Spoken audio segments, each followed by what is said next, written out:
这是放大1000倍的巨型老鼠夹，据说破坏力可以轻易砸碎任何东西。阿伟认为加长的汽车可能会扛住重击，而乔治要用山上的巨石挑战他，谁的工具能对抗巨型老鼠夹就能赢到奖金。杰克准备了一只西瓜老鼠，小试牛刀测试一下老鼠夹的重力。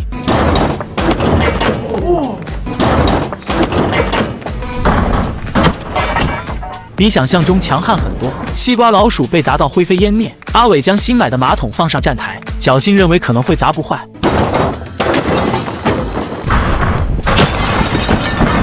马桶瞬间碎成了渣渣，甚至没有留下一个坑位。回家必须要重新买一个了。乔治找到一个布艺沙发，他将假人放在上面迎接灾难现场。3, 2, 1, couch。双人沙发被砸开了2半，里面的木板也被砸到变形，彻底变成了破烂。杰克将6个轮胎依次数放在老鼠夹上，极强的弹性或许会弹飞它。这次的工具好像很有信心，不知道能不能出现奇迹呢？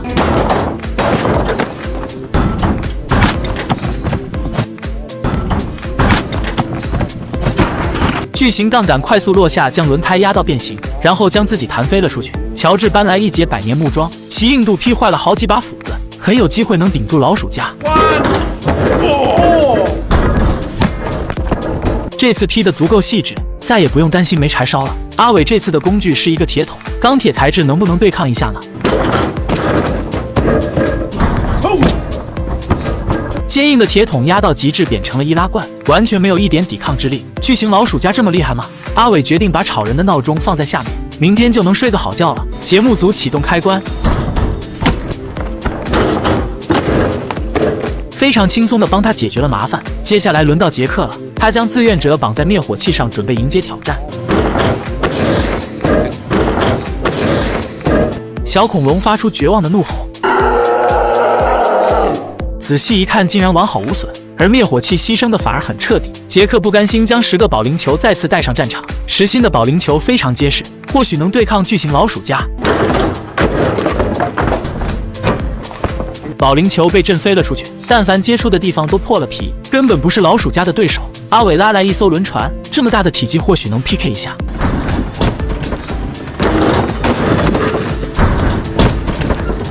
轮船的一半被迅速切开，就像夹心饼干一样丝滑，这也太出乎意料了。他们终于要请出加长汽车了，这么大的汽车能不能扛住巨型老鼠夹呢？此次的志愿者依旧是小恐龙，他将和汽车一起见证震撼的一幕。3, 2, 1。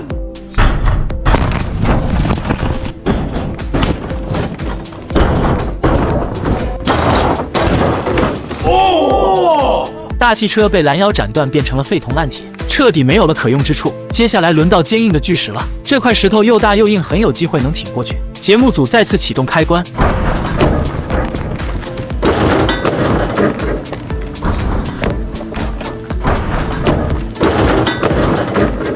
石头虽然裂开了，巨型杠杆也被顶弯了，两败俱伤，谁都没有占到便宜。乔治的石头也没能扛住一击，这巨型老鼠夹比想象中更加强悍，还有什么工具能对抗它呢？男人挑战住在地下10米的掩体里，只要能生存7天就会赢到10万奖金。这里没有网络，没有时间，更没有窗户，如此灾难幽闭的环境，他能坚持多久呢？阿伟心怀期待地进入了地下掩体，仅有9平方的空间还不算太糟。他快速翻遍了所有的物体，并没有发现食物、水源和厕所。节目组该不会是忘记了吧？这时突然看到墙壁上的线索，才意识到还可能存在其他的房间。入口到底在哪里呢？阿伟移开床头的柜子，终于发现了隐藏的通道。他顺着入口爬进去，在转角处看到了第2个房间。这里果然存放着食物和大量物资，还有一条通往第3个房间的隧道。阿伟解锁了重要区域卫生间，如果吃喝拉撒都能解决的话，那独自生存7天也不是没有机会。只是来回穿梭3个通道之间非常耗费力气，他很担心万一有一天拉肚子还能不能赶到厕所去。接下来阿伟仔细清点了所有的物资，尽量分配出7天所需的食物和水源，然后睡一觉让时间过得快一点。但是3个房间都没有电源开关，睡觉不关灯属实有点为难。第1天过得还不算太糟，第2天阿伟在不知时间的密室里继续生活，他感觉有点胸闷出汗，可能是因为空气不流通的原因，但是习惯喝茶的他执意要烧一壶热水泡茶，导致这个房间更加闷热了。阿伟只能带着食物离开，前往1号房间。他卡在隧道里艰难的爬行，简单吃个饭怎么就这么难？仿佛只有睡觉才能让时间过得更快。不知过了多久，肚子的不适感将他喊醒。阿伟快速爬过2条狭长的隧道，直冲厕所，真怕晚一点会拉到裤子里。他把毛毯钉在墙壁上做帐篷，遮住灯光睡的就能安稳一些。这一次他睡得很沉，完全没有感应到密室的变化，不知从哪出现的水逐渐淹没了地板，连同其他的房间一起变成了池塘，而且水位还在不断升高。阿伟被哗哗的声音吵醒，瞬间吓傻了眼睛，他以为是上面下雨了才会漏水，殊不知节目组会让你这么容易拿走奖金吗？他赶紧用沙袋和被子堵住出口，这么多水，如果有电源在地上就更加危险了。阿伟趟着污水前往其他房间检查，他很疑惑这是什么突发情况，难道节目组的人看不到吗？现在还不是发牢骚的时候。阿伟突然想到便携的马桶还没有查看，这要是侧翻了不得变成污水池啊。他快速找到一个框架，将马桶架高了一些，然而救援工作还远远不够，随着水位慢慢升高，第一个房间马上就要沦陷了。阿伟快速折返回去，将重要的床垫钉在了墙上。灾难进行得如此之快，他顾不得绝望，顾不得崩溃，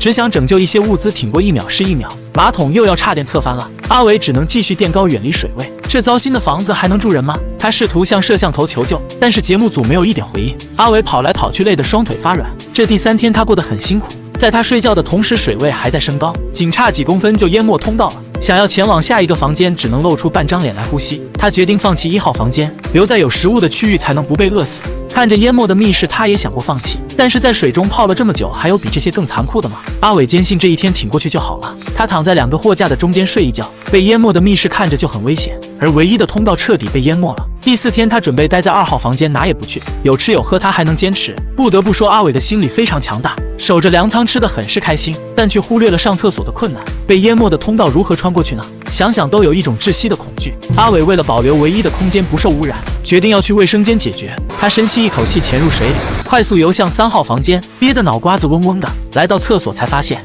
好像在哪解决都是一样的。他再次憋气返回2号房间，这一来一回差点尿了半条命。他发誓再也不去厕所了。本以为这已经是比赛中最难的模块，没想到突然停电了。阿伟变得更加崩溃。淹没的密室，黑暗的地下掩体，他还有坚持下去的理由吗？还好有手电筒照亮了唯一的希望。阿伟不知道度过了几天的时间，但他始终坚信距离成功不太远了。第5天的时候，水位慢慢下降了一些，恰好在货架上发现了一块备用电池，只要返回1号房间连接上插座，或许能打开灯光。阿伟熟悉一点皮毛知识，没想到关键时候能派上用场。当灯亮起的那一刻，阿伟激动得快要哭了。久违的光明瞬间覆盖了黑暗，好像一切都在向好的方面发展。他又有了坚持下去的信心，但是整个人的状态明显恍惚了很多，吃也吃不好，睡也睡不好，再年轻的小伙也撑不住啊。接下来的时间他准备好好睡一觉，不管几天几点睡着，时间过得肯定快。第6天的时候，阿伟一直待在1号房间，他穿上一双新鞋，准备随时可以出去，但是不确定有没有住够7天。他能做的就是一直等着，无聊的等着，再也没有刚进来时候的兴奋了。在密闭的环境独自生活真的很压抑。突然一声巨响将他拉回了现实。阿伟不确定是哪个房间怎么了，赶紧游过去查看。2号房间的通道塌方了，这一幕他看得心惊胆战，如果砸在自己身上，那还不得青一块紫一块。阿伟意识到待在这里很危险，赶紧向1号房间游去。此时备用电池也没电了，双重的恐惧再次袭来。阿伟无助地躺在床上睡觉，就算睡不着他也不会起来了，就这样在黑暗中等着。时间1分1秒的消失，终于熬到了第7天的晚上，节目组敲响了大门，提醒他可以出去了。Денщик! Бля! Денщик! 阿伟来到出口处向上看去，新鲜的空气，久违的天空，他激动得溢于言表。7天的末日生活太难熬了。阿伟挑战成功，赢到了奖金，身上臭烘烘的味道，他只宠摄影师1人。那么问题来了，如果是你，能坚持几天呢？4个男人被关在仅有2平方的缩小公寓里，只要能生存3天，就能赢到10万卢布。房子的总面积只有2.5平方，而且要4个大男人一起住。在这样的走廊里挤来挤去，他们能坚持多久呢？狭窄的空间里不仅有厨房，还有卫生间。想要睡觉，只有这一个吊床撑着，谁抢到就是谁的。如果吃喝拉撒睡都能解决的话，挤一挤坚持3天也不是没有机会。比赛刚一开始，乔治就想要去厕所，但他必须要跟阿伟交换位置才能穿过去。仅有40公分的宽度，2个成年人怎么错开呢？乔治差点被挤成了肉饼，好不容易挤到了厕所，才发现被这么多人围观真的很难受。乔治想想又憋了回去。主持人将红色标志贴在门口，如果有人坚持不下去，可以随时离开。这么窒息的房子是谁设计的呢？免费可能都不会有人住，更何况是4个微胖男士挤在里面，想想都让人难受。1个小时后，主持人提出开始挑战，增加难度。4个人搜集4种颜色的便利贴，谁先找完20张就能赢到奖励。挑战失败则会受到惩罚。老王选择了绿色贴纸，杰克选择了黄色贴纸，乔治的颜色是红色，阿伟只能用蓝色了。主持人一声令下，所有人开始了紧张的撕贴纸游戏，在狭窄的房子里挤来挤去，三个人堵得严严实实，谁都不想后退一步，这样僵着只能浪费时间。他们商议着彼此忍让，找贴纸的速度果然快了很多。经过5分钟的激烈角逐，乔治和杰克宣布已完成了搜集。杰克的贴纸确实搜集完了，而乔治还差2张没有找到。他左右张望，实在没有发现目标。老王一动不动帮他守着贴纸，阿伟偷偷摸摸将绿色贴纸粘在门口1张，脚底还踩着1张。三人的勾心斗角让比赛延长了10分钟。阿伟突然发现有1张贴纸跑到了房子外面，他无论如何也拿不到啊！老王和乔治陆续完成了挑战，阿伟成为了失败者。他的惩罚是40斤重的沙袋，这重量压得喘气都很难受。杰克的奖励是护颈枕头，长时间的站立又多了一份保障。他们4个住在一起，貌似不会无聊，有说有笑，还能互相调侃。如果不是空间有限，坐在一起搓牌，时间过得就更快了。阿伟累得双腿发软，躺在地上休息一会，老王却嫌他站的位置太多，非要用水浇他。躺不下去，阿伟只能坐着休息一会。密封的空间让人烦躁，他们都有些呼吸不畅。巴掌大的地方在哪好像都一样热，这样待下去随时有晕倒的危险。2个小时后，主持人打开门，开始了第2个挑战。这个房间里隐藏着400美金，谁能找到就是谁的。能藏钱的地方肯定非常隐蔽，他们联想着自己可能藏私房钱的位置，然后仔细翻找。杰克偷偷摸摸找到了1张，还剩下3张没找到。就这么大的房子能藏到哪里呢？乔治在卫生间的卷纸里找到了第2张，还剩下2张没有找到。他们几乎翻遍了所有的位置，找了20分钟都没有找到。主持人提醒他们，就藏在显眼的地方，就看你有没有透视眼了。狭窄的房子来来回回被翻找了好几遍，始终没有看到奖金。这时杰克发现了角落处的充电器，4个人都没带手机，放充电器干嘛？他抠开插头找到了第3张奖金，只剩下最后1张了。藏钱的人有万般可能，而找钱的人很难猜到心思。老王在柜子里发现1颗螺丝钉，他不明白存在的意义是什么。乔治帮他拧开底部的铁片，终于找到了最后1张奖金。3个人收获满满，主持人奖励他们每人1个耳机风扇，戴上之后果然凉快多了。而阿伟2手空空，啥都没有，他只能继续出汗，继续挑战。或许可以做点吃的，改变一下心情。阿伟用火腿炒鸡蛋制作了一锅美食，还没等它炒熟，上面突然下起了球球雨，4个人无处可躲，只能淋着。阿伟一紧张，竟然打翻了煎锅，球球雨越下越多，快要将他们埋葬。这让本就狭窄的空间更加拥挤，想走也走不动了。主持人看到大门即将被球球挤爆，于是提出给他们5分钟的时间清理出这些球球。4个人齐心协力，用最快的速度将这些小球赶出去。如果留下1颗，也会让挑战更加困难。他们清理得非常干净。主持人提出新的挑战规则，用飞镖扎气球，里面只有1个气球是惩罚的，他们可以自由选择扎破几只气球。乔治小心谨慎，他只拿了1个飞镖，射中的气球是奖励的，允许他可以出来活动2分钟。老王选择拿3个飞镖，他连续射中了3个气球，2个奖励1个惩罚，唯一的惩罚被老王选中了，辣椒酱配辣椒，他不能吃辣，这次真豁出去了。刚嚼了2下就辣得想哭，老王的脸部瞬间升温，连同头皮都变红了，嘴巴、咽部、肚子都发出火辣辣的信号，而主持人就在面前拿着牛奶等着他。老王辣得难受不已，决定退出比赛。阿伟拉都拉不住他要走的决心，这辣椒的威力太厉害了。随后主持人将1盒鲱鱼罐头放进了房子里，腐臭的味道瞬间充满房间，他们还以为是杰克上厕所的原因，被冤枉的杰克也被熏得不行。他发现了那盒臭气源头，毫不犹豫地倒进了卫生间，没想到味道分散得更加浓烈了。乔治被熏得翻江倒海，马上撑不住了，他憋住一口气，赶紧向门口跑去，果断地离开了这人间炼狱。里面只剩下2个人了，他们相处得很融洽，完全没有离开的想法。节目组将所有的透明门板拆下来拿走，空气流通加上空间延伸，让2人反而更加舒适了。主持人会这么好心吗？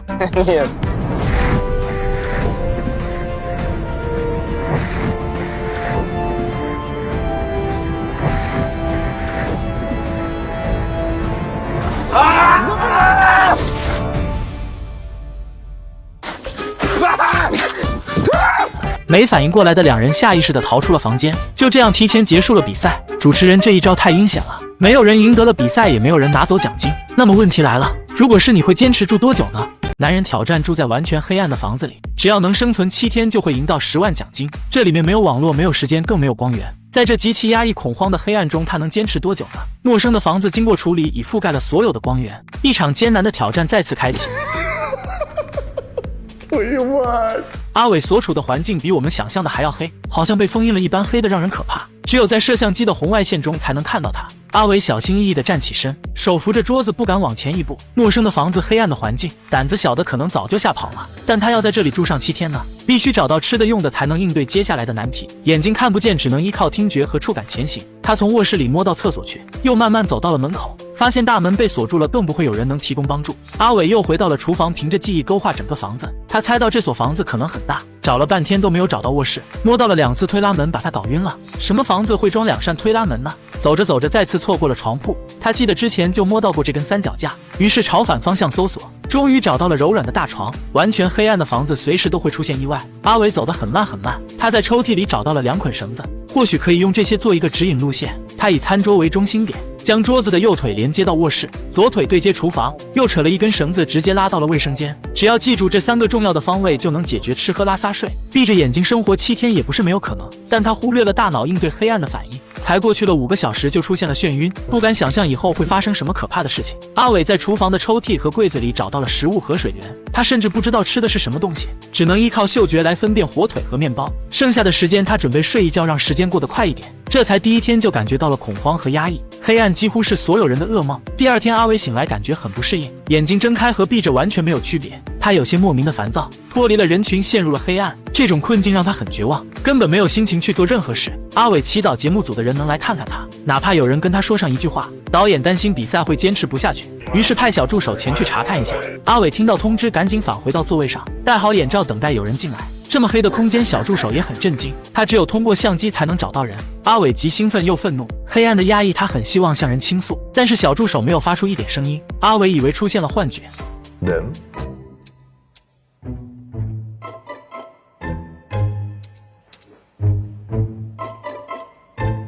Я тебя слышу. Ладно. Кусок алчи. 小助手只待了一会就离开了。阿伟又恢复了一个人的黑暗牢房，他落寞地爬上床，提前开始了睡觉。没有时间，也没有光明，只有睡着了才能暂时忘记恐惧和绝望。第3天好像没有那么难过了。阿伟强制自己适应黑暗中的一切，想想盲人是怎样生活的，对比自己反而幸运多了。7天后就能重见光明了。这时阿伟突然看到了一束亮光，等他再次眨眼时又消失了。一瞬间的错觉，阿伟不停地寻找光源，心理专家却认为他可能出现了幻觉，大脑反射的一种强烈信号，提醒主人颜色这一块异常缺失了。阿伟感到烦躁不安，再待下去会不会变成疯子？小助手的探望时间到了，阿伟在摸寻眼罩时突然打碎了水杯，他来不及收拾残渣，及时戴好了眼罩。小助手这次带来了画板和画笔，阿伟希望他们能清理下地面的玻璃渣，如果在黑暗中扎到脚就太危险了。但是小助手却转身离开了房子，阿伟无可奈何，只能自己想办法。他将抱枕扔到地上，踩着慢慢走到了门口，穿上鞋子就不担心扎脚了，然后拿一条毛巾摸索着将碎片堆到一起，在捡的过程中不小心扎到了手指。好在卫生间门口有台吸尘器，他在餐桌周围来来回回清理了好几遍，应该没有玻璃渣了。漫长的黑夜，阿伟决定用画画打发时间。小助手提供的彩笔竟然是水果味的，他看不见也能分辨颜色。这份惊喜支撑着，一直画了好久。相机的红外线照不到白纸上的图案，导演也很好奇他到底在画什么。后来才知道他在释放内心的恐惧、不安和愤怒，仿佛这样才能缓解压力。这一天他过得比较充实。第4天，阿伟刮了胡子，整理了发型，他说服自己像个盲人一样好好生活几天，坚持下去终会看到光明。他解开了指引的绳子，每个方位几乎了如指掌，就算闭着眼睛也能快速到达目标，好像一切都在向好的方向发展。阿伟鼓励自己一定要战胜黑暗。小助手又来探访了，他发现阿伟闭着眼睛和他说话，几乎没有睁开过，而他自己完全没有感觉到变化，甚至怀疑眼睛是用来干嘛的，睁开和闭上有区别吗？在小助手的提示下，阿伟重新睁开了眼睛。长时间的黑暗生活真的会改变一个正常人，这种实验想想都觉得可怕。第5天的时候，阿伟突然消失了，任何角落都没有他的身影。节目组的人赶紧去找，周围的街道分散搜索，终于在一家超市门口找到了他。阿伟戴着眼罩，始终保持着黑暗。他说他很压抑，很想出来透透气，并没有违反比赛规则。阿伟承受着实验的重任，再次回到了房子里。第6天的时候，他一直在叹气，说不上来的难受情绪，就好像陷入了深渊中无法脱身，特别想念外面的家人和色彩斑斓的世界。他很担心以后再也见不到了。心理专家分析，这可能是黑暗引起的颓废心理，无助、焦虑和恐惧正在一点一点地吞噬他。这一天，阿伟过得很伤感。黑暗中，他几乎想起了很多伤心事，情绪低落到了谷底。终于熬到了第7天，小助手第一时间将他带出了房间。重见光明的一刻，眼睛变得非常敏感，他激动地哭出了声音。久违的光明，阿伟不敢睁开眼睛，没想到他竟然做到了。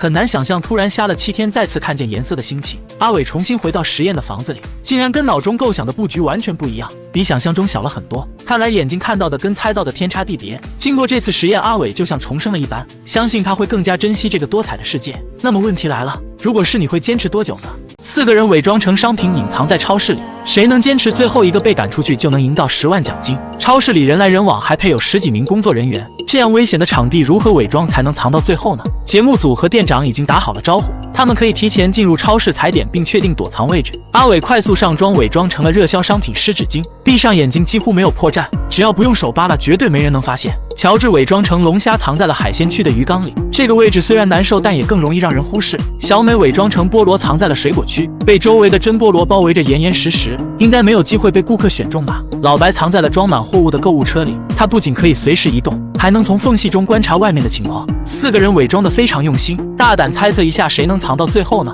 工作人员按时来到了超市，他们照常整理货物，准备开门，完全不知情这里面还藏着4个怪人。这时几包湿巾不小心掉到了地上，阿伟很担心不会这么快就结束了吧。好在工作人员从旁边走过，完全没有理会，而保安大叔看到却没有袖手旁观，他走过去将纸巾放回了原处，甚至没有抬头看一眼就离开了此地。乔治躲在鱼缸里，很想出去上厕所，偏偏这个时候鱼缸漏水了。工作人员看到，赶紧想办法清理污水，并联系人员维修。没有人发现鱼缸里面的异常，超市准时开门营业，顾客不间断的进进出出。他们正常购物不会刻意翻找，即使从面前经过，也不会想到商品会是人变的。他们藏得心跳加速。乔治这边的漏水问题越来越严重，工作人员走来走去商议方案。这时一位小哥突然发现了变异的龙虾，他不确定是什么东西。乔治忍不住钻出了水面，成为了第一个被赶出超市的人。他的出现也提醒了所有的工作人员，会不会还有其他人藏在里面？保安大叔开始翻找可疑的区域。这时一位黄衣服大姐径直走向了湿纸巾，她停在阿伟的面前仔细观摩，注意力全在纸巾上，然后拿了一包就离开了。这么近的距离都没有发现异常，阿伟同样感到不可思议。但是来买湿巾的人不断出现，如果真的卖空就太尴尬了。水果区域的顾客来来往往，小美和老白同样很担心。小美的菠萝头暂时没有人翻动，老白作为装货物的购物车却被员工当成了真的，他们将备用箱子压在上面。老白等到员工离开后，准备换个位置藏身，移动购物车时却撞到了后面的工作人员。帽子大叔吓了一大跳，什么鬼车子自己还会动？他用力又推回了原处。经历了2次撞击，老白被颠得晕头转向。他掀开箱子查看时，正好被帽子大叔看到，然后被毫不客气地赶出了超市。这里面还剩下2位玩家，工作人员再次提高了警惕。保安大叔带着同伴又一次回到了超市，继续寻找可疑的商品。如果不是亲眼所见，谁会想到哪里会藏人呢？2位保安毫无头绪地在超市里转了一圈，明明就站在他们面前，却被伪装遮住了眼睛。小美看着大叔，不敢发出一点声音，直到确定他走后才松了一口气。阿伟这边又一次侥幸逃过了一劫，2位保安空手而归，再次错过了惊喜。这时2位顾客正在挑选菠萝，其中一位大叔随便拿了1颗就走了，而这位大姐挑来挑去始终没有找到合适的，直到摸到了小美头上的那一颗，偏软的手感让她一度认为是坏掉的，但是看外表又很新鲜。大姐的脑袋就像被暂停了一样，始终想不通。她喊来工作人员帮助一下，小美的心一下凉到了脚底。阿伟那边保安大叔再次返了回去，原来他发现了多出来的摄像头，这个地方肯定不对劲，就是找不到哪里不一样。保安大叔在湿巾周围转圈，一直没有离开。阿伟紧张到手脚出汗，大叔疑心地打开湿巾下面的箱子，终于找到了阿伟，非常愤怒地将他赶出了超市。与此同时，小美也被找到了，她比阿伟晚出来几秒钟，险胜赢到了比赛。那么问题来了，如果是你会选择伪装成什么物品呢？男人把2吨海水拉到了空中，据说破坏力可以轻易砸坏任何东西。他们要用不同的硬核工具来测试水盾的威力，究竟什么东西能扛住2吨水的冲击？乔治找来一张巨大蹦床，其弹力不仅结实又很耐用，能不能弹飞水盾的重力呢？ Yes!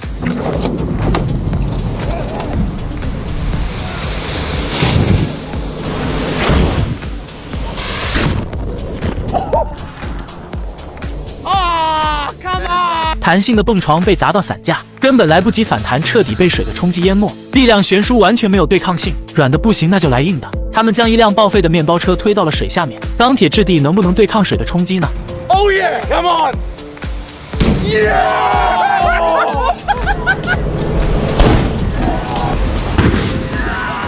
左侧的车门被砸到起飞，这么大的汽车也没能扛住水的力量，彻底变成了破铜烂铁。接下来的选手就比较刺激了，水火不相容，就偏偏让你们相遇。水盾和火盾 PK 会不会出现意外之喜呢？等到木头燃烧的足够火热，他们快速按下了开关。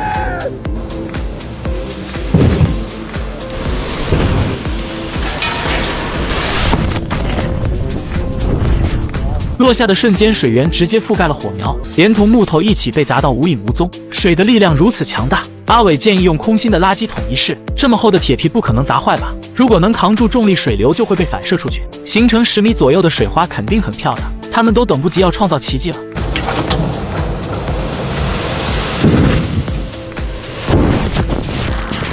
水花没有出现，但是垃圾桶完好无损。2吨水从高空落下，分散了太多的力量，根本没有发挥全部的压力。节目组将水源集中到一个布袋中，再次测试一下厚铁皮垃圾桶。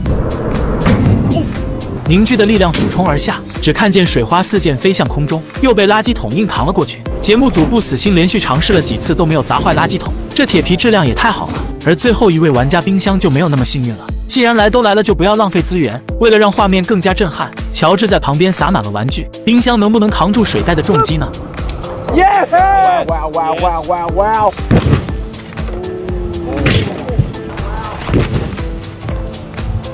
砸向充气垫的同时，瞬间震飞了冰箱，在空中旋转了3圈，然后倒地不起。仔细一看，原来只有门被摔碎了。乔治将冰箱绑在气垫上，再次开始了测试。这次一定要让它面目全非。但是这次发射明显偏离了方向，没有砸中充气垫，也没有砸中冰箱。这位勇士幸运地逃过了一劫。乔治无奈只能带回家继续使用。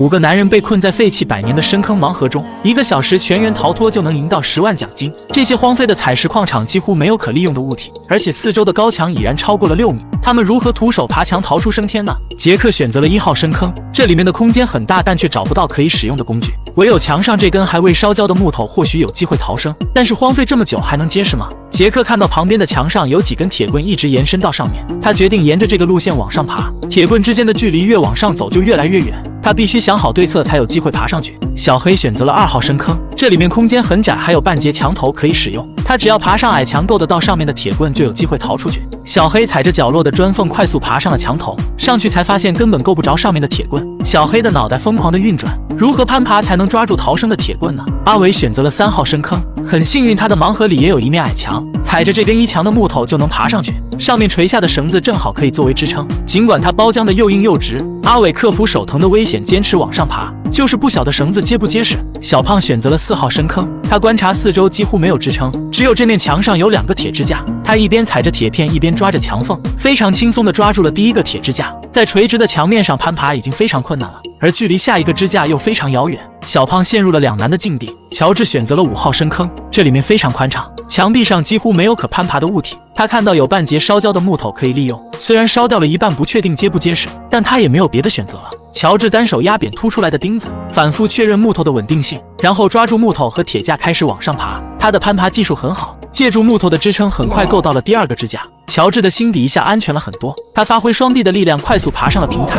第1个逃出了深坑。再看杰克那边，手指抠着不规则的砖缝，终于够到了第2根铁棍。第3根应该怎么够呢？好在上方有一处凹槽可以抓握，只要脚下稍一借力就能抓到铁棍了。阿伟拉拽着支点往上移动，快速抓到了平台，看似每一步都在赌，但他真的做到了。杰克也逃出了深坑，2号玩家小黑也找到了方法。他手抠着砖缝，伸长手臂也抓到了那根救命的铁棍。有了支点，他变得更加勇敢了。狭长的手臂顺势抓住了上方的平台，蹭蹭蹭的麻利爬了上去，成功逃出了2号深坑。3号玩家阿伟还在安抚这根包浆的绳子，趁他不注意，火速抓住了铁疙瘩。铁的材质肯定比绳子结实，他抵在腰部看向外面，一堆杂草怎么抓呢？悬在高处非常危险，阿伟只能借助绳子和铁棍一起再次往上爬出一部分。这个位置特别危险，他非常艰难地抓到了最上面的铁片，终于脱离了深坑。这条路线开始的很简单，结束的很困难。阿伟很庆幸没有发生意外。再看4号玩家小胖这边，经过半年的艰苦训练，他早已瘦成了闪电，再次面对这样的困境时也不再退缩。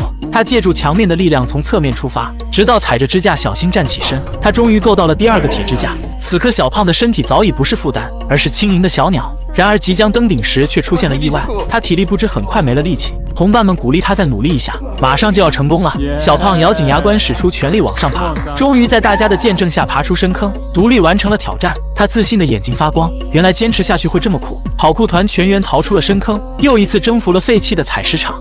涂鸦捉迷藏真人版变色龙有多好玩？6个人极限伪装完美融入到环境中，只要躲过猎人30分钟的搜捕就能赢到10万奖金。游戏规则不能藏起来，他们必须涂鸦变身，融合在杂乱无章的仓库里。阿伟将全身涂满黑色油漆，他选择贴合画板的线条用来隐藏身体，只要复刻出流畅的纹路和色彩，完美的融合，谁能找到呢？乔治将上半身涂满白色油漆，严丝合缝到每一根毛发。他缩在假人模特里伪装卖头盔的假人。大壮选择用耀眼的蓝色打底，他躺在同色的货架中间伪装人肉踏板。小助手将零食凌乱地堆放在身上，仅露上半身应该保险很多。丹尼将全身涂满灰色油漆，然后描绘出2条折痕。他选择藏在窗帘后面，玻璃是透明的，不违反规则吧？小美的伪装色也是白色，他认为只要藏在货架的最底部就足够隐蔽，没有人会在意堆放杂物的货架。丽莎的变色技巧神似影子，全身乌黑的她往黑布上一躺，与阴暗的环境完美融合了。6个人全部隐藏完毕，寻找的猎人准时来到了现场。只要30分钟找到所有人就能抢走奖金，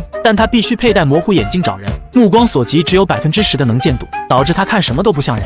这个仓库空间不小，杂物也很多。猎人仔细摸寻着找人，眼睛看不到就用手脚触碰，很快就找到了阿伟的身边。他看什么东西都像人，看到人却以为是什么东西。这时他突然大笑了起来。ใครคนนี้วะกูตีอย่าโกรธกูนะโอ้โหเดี๋ยวไม้โดนอ้าว他找不到人感到很生气，这模糊眼镜不是一般的眼瞎。找着找着来到了乔治的地盘，戴着头盔的模型长得跟人很像，他每个脑袋都要拍一下。乔治紧张的不知所措，好在及时做出了反应。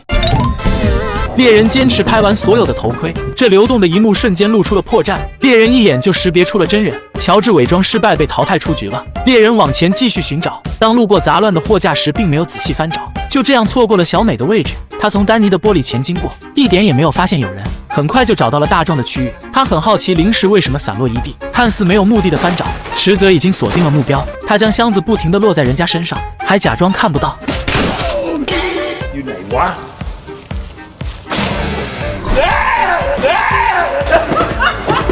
大壮受不了折磨，突然跑了出去。猎人终于找到了第2个。丽莎紧张的一动不敢动，她拿着棍子捅来捅去，逐渐靠近了猎物。只是看了一眼就把重心锁在了窗帘上，以为窗帘后面藏人的几率更大，然后满意的离开了。丽莎侥幸逃过了一劫。猎人走进了丹尼藏身的房间，不祥的预感油然而生。他沿着窗帘足步向前，一手抓到个胖嘟嘟。丹尼孤勇着移动位置，猎人还以为是个女人呢。他终于找到了第3个人，蒙眼寻找浪费了太多的时间，只剩下最后10分钟了。节目组放宽条件，允许他摘掉眼镜找人。恢复光明的猎人迅速扫视整片仓库，最后3只变色龙能否躲过去呢？他突然跑向阿伟的画板处，简直不敢相信自己的眼睛。绘画技巧足可以以假乱真，不仔细看也能发现是个人。